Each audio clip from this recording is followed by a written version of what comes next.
backlog in the criminal courts can't be achieved. The National Audit Office says the unprecedented delays in bringing cases to trial are hurting victims and risking cases collapsing. Here's our Home and Legal correspondent, Dominic Casciani. There are more than 67,000 cases in the queue for a trial or sentencing in the Crown Courts. That backlog has grown since 2019 thanks to factors including cuts, the pandemic, a strike by barristers and the shortage of both judges and usable courtrooms. The NAO says the ambition to reduce the backlog to 53,000 cases by next March is now unachievable, and those delays are increasing the risk of witnesses and victims withdrawing cooperation and trials collapsing, it warns. In response, a Ministry of Justice spokesperson said the Crown Court sat for more days last year than at any point in the last 7 years. Dominic Casciani reporting. Thank you, Susan. 6 to the weather. It comes this morning from Darren. Bad morning, Darren. Good morning. Well, there are no weather warnings out today, so that's good news. There's still some rain and drizzle around, but it's much lighter than it has been, and it will tend to become dry in most places through today. If we look at the details, first of all, for Wales, the Midlands, Northern England, Northern Ireland and Scotland, here there'll be a lot of cloud today, and there will be some areas of mostly light rain and drizzle to begin with, but that should tend to die out through the morning. Most places will be dry, but still cloudy into the afternoon.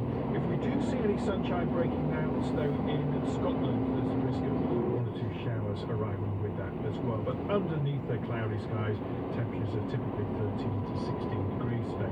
It will be a bit warmer further south, mind you, where we'll see some sunny spells across southern parts of England.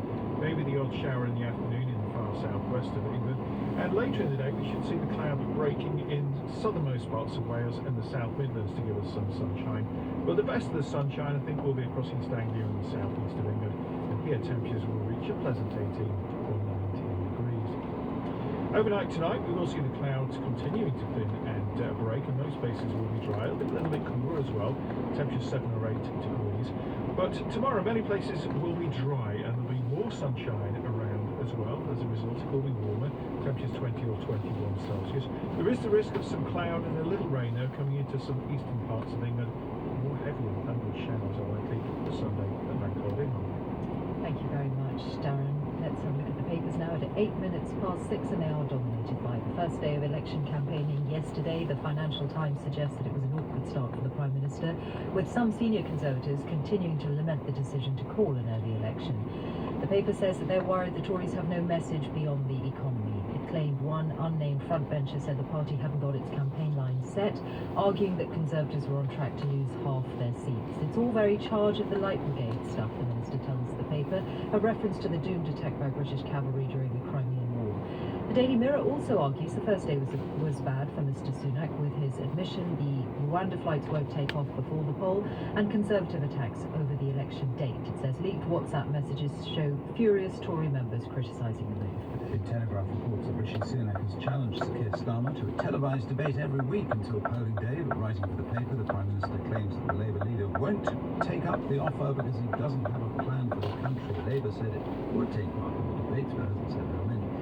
The Express quotes the Tory party chairman, Richard Holden, who accuses Keir of chickening out of the debates. The paper says if Keir flees from TV scrutiny of his plans, he shouldn't be trusted with the nation's future. According to the Times, both the Conservatives and Labour will seek to make energy a key election battleground as household utility bills fall to their lowest level for 2 years. The paper says the Tories will focus on Labour's green energy plans and accuse the party of failing to be honest about the cost to households of its environmental pledges. The paper says Sir Keir Starmer has promised to stop families paying over the odds for power, claiming the utility bill system £400 higher than before Russia's invasion of Ukraine. The Daily Mail says the Conservatives are pledging to cut green levies on energy bills, which will be one of several initiatives to be announced today by the Energy Secretary Claire Coutinho. The Guardian argues that Mr Sunak's legacy is looking increasingly threadbare as he drops flagship policies on Rwanda and smoking as well before Parliament is suspended today. It says Labour's warned that the government's legislative programme is now in tatters. Many proposed laws in the air or in the bin. And the Times reports that new figures from the Department of Health show the number of abortions in England and Wales are at their highest level on record. More than 250,000 women in the two nations had abortions.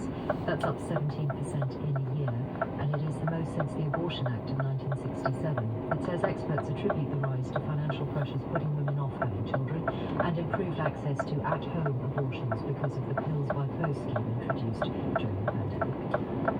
6 is the time. The cost of energy is coming down, it seems. The new price cap for July going to be announced today. Let us talk to Kevin Peachy, our cost of living correspondent. What are we expecting, Kevin? Yes, announced in less than an hour, Justin, and it's the price cap which affects the bills of 29 million households in England, Wales and Scotland. And bills have been falling, and the consultancy Cornwall Insights forecasting that there will be a further fall in the price cap. It comes into force at the start of July. That consultancy predicting a fall of 7%. That would mean for a household using a typical amount of gas and electricity, that's another £116 down on an annual bill, and that would take the annual bill to £1,574. And the cap, remember, is on the price of each unit of energy, not the total bill. And Northern Ireland has its own regulation, so that's fantastic. And is still higher, we were just hearing the news there, Labour saying, than it was before the Russian invasion, full-scale invasion of Ukraine. Yeah, the lowest since then, and it's £500 down on last summer, but it remains, as you say, above pre-pandemic levels. And there's the other issue as well of the pressure that was on consumers to pay. Many fell behind. There's £3 billion estimated of energy debt, which has been needs to be covered as well. And then there's a wider debate about how the price cap works, how and when we use our energy, and then there's a knotty subject of standing charges as well. There's fixed daily fees which people are powerless to affect. There's been a consultation from the regulator on that too, and social tariffs will also be an issue raised. This is the potential for people who are more vulnerable to get a discounted rate paid for by everybody else.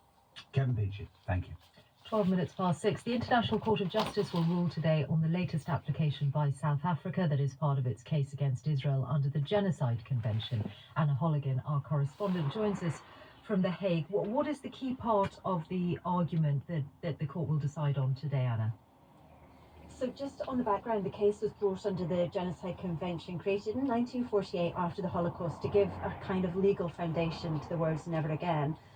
South Africa has been arguing that the Palestinians' inalienable right to protection under that convention was at risk of being violated. So they called on the ICJ, which is the UN's highest court, as the guardian of that treaty to step in. But today's decision isn't actually about whether or not genocidal acts are being committed in Gaza, but rather whether there is a plausible risk to the Palestinian people's right to protection. So this is about provisional measures.